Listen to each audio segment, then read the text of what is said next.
So Specter Tenebria is back up on Mystic rotation, and that means one thing. Every video is going to have another stupid foot joke, like this one. So, this video is going to be focusing on how to play Specter Tenebria and go super in-depth to talk about her stats, skills, endgame equipment builds, as well as some teammate suggestions and when to draft her in World Arena. And since this is a Moonlight 5-star, at the end of the video I will be doing my own personal review on the character and talking about whether or not it is worth it to pull. But first, let's talk about Specter Tenebria's stats.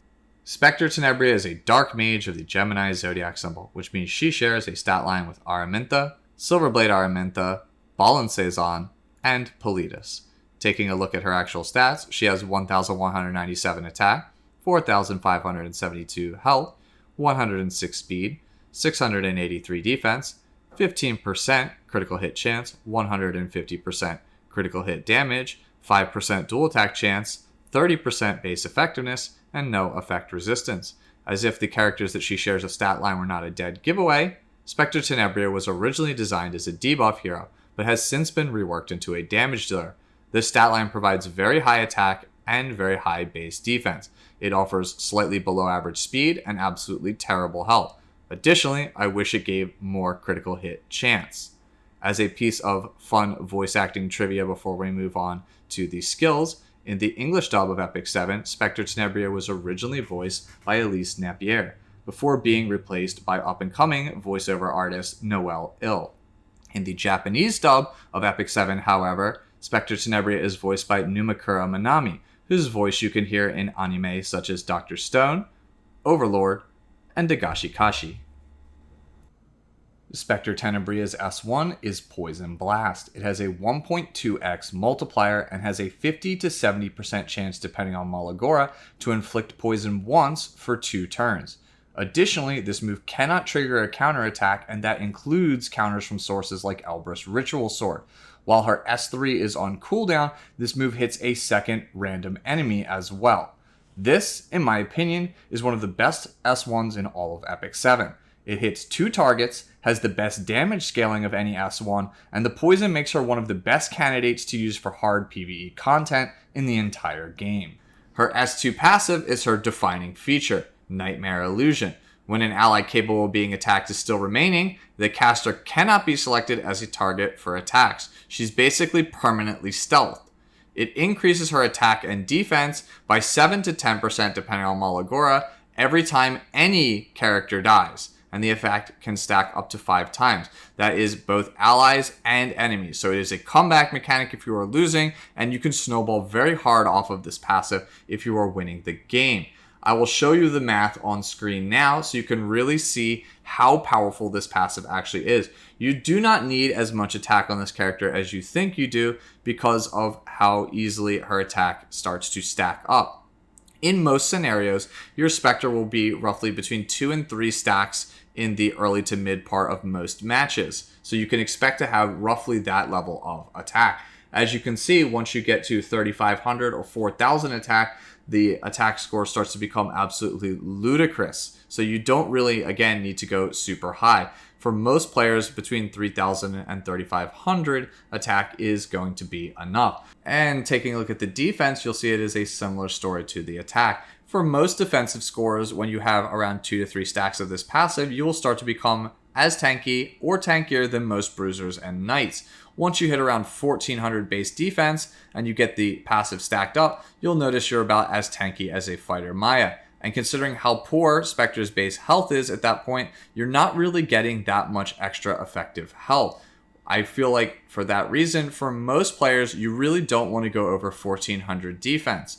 Granted, you can go higher if you're trying to make her survive more out of the gate and are not really banking on getting any amount of stacks. But for most players in most scenarios, I really feel like 1400 is the highest you should go. You would get more effective health, I feel, chasing HP after that point. Specter Tenebria's S3 is Endless Nightmare. It has a 4 to 5 turn cooldown and gives her 2 souls for using it. It has a whopping 1.8x single target multiplier, as well as a 100% chance to stun the target. Additionally, if this move kills the target, it will combat readiness push back the entire enemy team by 50%, assuming they don't resist it. As if that wasn't enough, this move gives an extra 20% damage for each debuff on the target, making it one of the strongest single target moves in all of Epic 7. This move also is very powerful because of the stun in PvE, which is yet another reason why this hero is so good in most PvE content. Taking a look at her soul burn, I think it's one of the very best in all of Epic 7. It grants her an extra turn after using her S1 at the cost of 20 souls. This move is absolutely bonkers, and that is largely due in part to the fact that Specter Tenebria is a mage. That means that she can hold Tehagel's Ancient Book. Tehagel's Ancient Book at max level grants you 20 souls at the start of a battle. That means that Specter Tenebria can use the hardest hitting S1 in all of Epic 7 into an immediate S3 and delete most squishies. Really, really powerful combination, and is one of the main reasons why I feel Tehagel's Ancient Book might be slightly overtuned. The ability to absolutely delete a lot of characters in the roster without really any way to stop it is nuts. And if you have a full grip of souls, you can delete an entire team, and there isn't really anything your opponent can do to counterplay it. So, again, one of the strongest soul burns in all of Epic 7. When it comes to Molagora priorities, you're going to want to max the S2 Nightmare Illusion first, since it is just raw stats. After that, you want to max S1 Poison Blast, because it is the bulk of your damage. And then finally, max Endless Nightmare for the single target damage, as well as the reduced cooldown. Specter Tenebria is a very powerful Moonlight 5-star hero, thanks to her great multipliers and her insane S2 passive, Nightmare Illusion. Games with her largely consist of just trying to survive long enough to get a few stacks, and then snowball out of control with the increased damage she gets. As an alternative, you can just stack up souls and go to town bursting people with her ridiculous soul burn. That soul burn, if you're not aware by the way, can be used to take 2 turns in a row to kill a character like Arbiter Vildred twice, completely shutting down his passive. Spectre's biggest issue is actually her poor health total, so any additional survivability is crucial. It's for this reason that recently a lot of people have been going lifesteal, although you can go speed or attack set on her. Regardless of which set you go with, you will need immunity set, however, because a large chunk of your opponents will be spamming AoEs to try to get at Spectre, and most AoEs in this game have debilitating effects. With her poor health, below average speed, and need for immunity set, you'll realize very quickly that Specter Tenebria is an incredibly stat-hungry hero. When we take a look at the numbers, you'll see exactly what I mean. For a standard PvP build, we want to be on lifesteal immunity, although if you value higher stats in certain areas, you can go with either a speed set or an attack set. Taking a look at the desired stats, we want 3,500 attack, 1370 defense for the reasons we outlined in the skill section of this video, 10,000 or higher HP, 185 speed, although if you go lower, say 175, that is still fine. Again, this is a very stat-hungry character, and no other stat is more hungry than critical hit chance. We obviously want 100%, but I feel like for most players, that will be incredibly difficult to accomplish on an immunity set. Using my own Spectre as reference, I have a ring with 27% critical hit chance, and I still cannot hit 100% on this character, so just get as close as you can. And finally, we want 250 critical hit damage. Taking a look at the right side, I personally play a crit damage neck, and I am assuming for these stats that we are on a crit damage neck, but if you want an easier time building the character, you may have more success with a crit chance necklace. We are on an attack percentage ring, speed boots, and the artifact is Tehagel's Ancient Book. If your Spectre is constantly dying though, against enemy units, you may want to consider switching to Proof of Valor. Looking at the minimum stats needed for each piece, you want at least 14% attack and crit chance in each slot, and the last 2 substats, you want some combination of bulk, speed, or crit damage. Alternatively, you can trade your attack percentage ring for a health percentage ring if you find that your Spectre is still dying even on Proof of Valor. This build is certainly not any easier to build than the first one, as now you need not only a ton of crit chance per piece, but also a ton of attack percentage to make up for the loss of the ring. But hey, if you find that your Spectre is dying a lot and you still really want to play her, then maybe a build like this will work for you.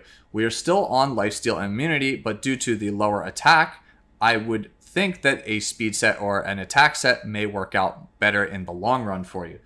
The attack we want is 3100 with 1400 defense, and that is simply so that we can guarantee our Spectre is alive before she takes her first turn. We are assuming that she's coming under heavy fire before she gets any amount of stacks. 13k HP, 180 speed, 100% crit hit chance, 250 crit hit damage. Looking at the right side, we are assuming we are on a crit damage neck, although again, if you have a really ridiculous crit chance necklace, you can play that as well.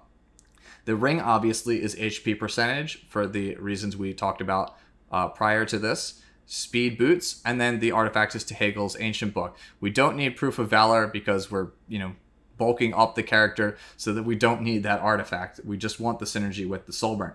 Looking at the minimum piece, we still need that 14% crit chance per piece, but now we also need a staggering 20% attack. We also want 12% defense and some amount of other stats to fill in the holes in the last substat slot. Specter Tenebria is one of the best Abyss heroes in the game, not only due to her great damage multipliers, but because her S1 has Poison. Poison does max health percentage damage, which makes it incredible for dealing large amounts of health to bosses in the Abyss. This allows you to gear Spectre in such a way that you can essentially cheat out wins that you otherwise might not have been able to do. I know I personally used a build similar to this one on floors like Abyss 101 and 103, but you may be able to use it on various other floors. This is a very basic build with very low gear thresholds. Taking a look at the actual numbers, we are going to be on a speed hit set. We want 2000 or higher attack, 1370 defense, so that way we can take max advantage of her passive after clearing the first floor in Abyss before we get to the actual boss, 13.5k health or higher, 200 speed or better, 100% effectiveness or better, and the crit chance and crit damage stats simply do not matter. Looking at the right side, we want either an HP or defense percentage necklace and an HP percentage or defense percentage ring. The boots that we are on is speed, and the artifact you can honestly play whatever you want, although I'm using Caladra just to eke out a little bit more damage here. The last build to talk about is an Abyss build, but you can also play it in Hall of Trials to try to get a high score, or simply do a Dagger Sakaar challenge. Spectre is one of the absolute best heroes in the game when it comes to Hall of Trials due to the large damage multiplier on her S3 and her amazing synergy with the Rage set. Rage is a set that offers an incredible amount of damage, more so than the attack set or the destruction set, as long as you can keep debuffs up. Since Spectre already has her own set of debuffs and naturally deals more damage to targets as long as they have debuffs, you can see that it's a natural fit for her. This set is incredibly useful for something like Abyss 105, which is a major sticking point for many players. I know I personally have also used it to clear Abyss 110 as well. We are going to be on a Rage crit set, and looking at the numbers, we want 3,500 attack, 1,200 defense, 9.5k HP or better, 165 speed or better, 100% critical hit chance, which should be significantly easier now due to the crit set bonus, and 300 critical hit damage. Taking a look at the right side, we're on a crit damage neck and attack percentage ring as always, but the boots depend entirely on which mode you're trying to build her for. For Abyss, you want to be on speed boots, and with these stats in mind, we are assuming that you are on speed boots. Your attack will be significantly higher if you're on attack percentage boots, which I recommend for Hall of Trials, because all you care about there is dealing the most amount of damage possible. Speed doesn't really matter. For the artifact, you want Caladra for Abyss, and then you want Cruel Mischief if you have it leveled for Hall of Trials. Again, these stats assume that you are on a plus 30 Caladra.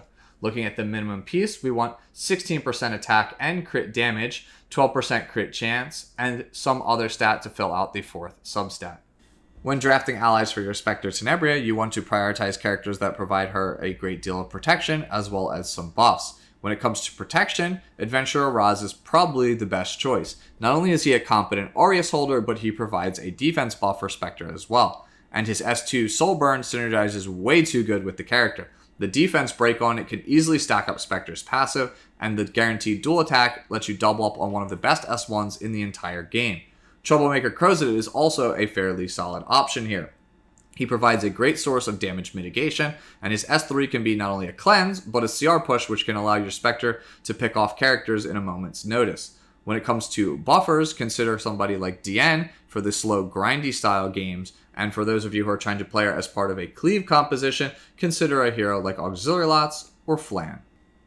Because single targets and most counterattacks do not work on her, Specter really excels in those situations. She is excellent against characters like Violet and Martial Artist Ken. She's also really good against almost every character on Elber's Ritual Sword, so think of things like Charles and Illinet.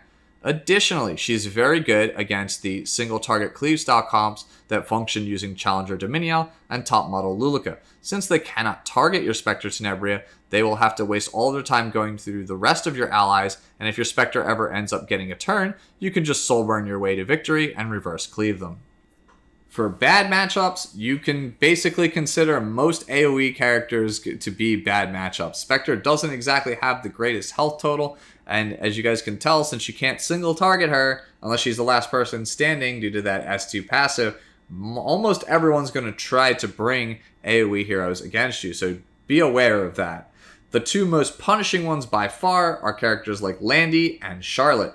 And then there are lesser ones that can be good against you but don't always pan out, such as Researcher Carrot, Tempest Cern, Holiday Euphine, and Seaside Bologna. So now let's quickly talk about whether or not is it worth it to still get Specter Tenebria, and the answer is, like always, a resounding yes.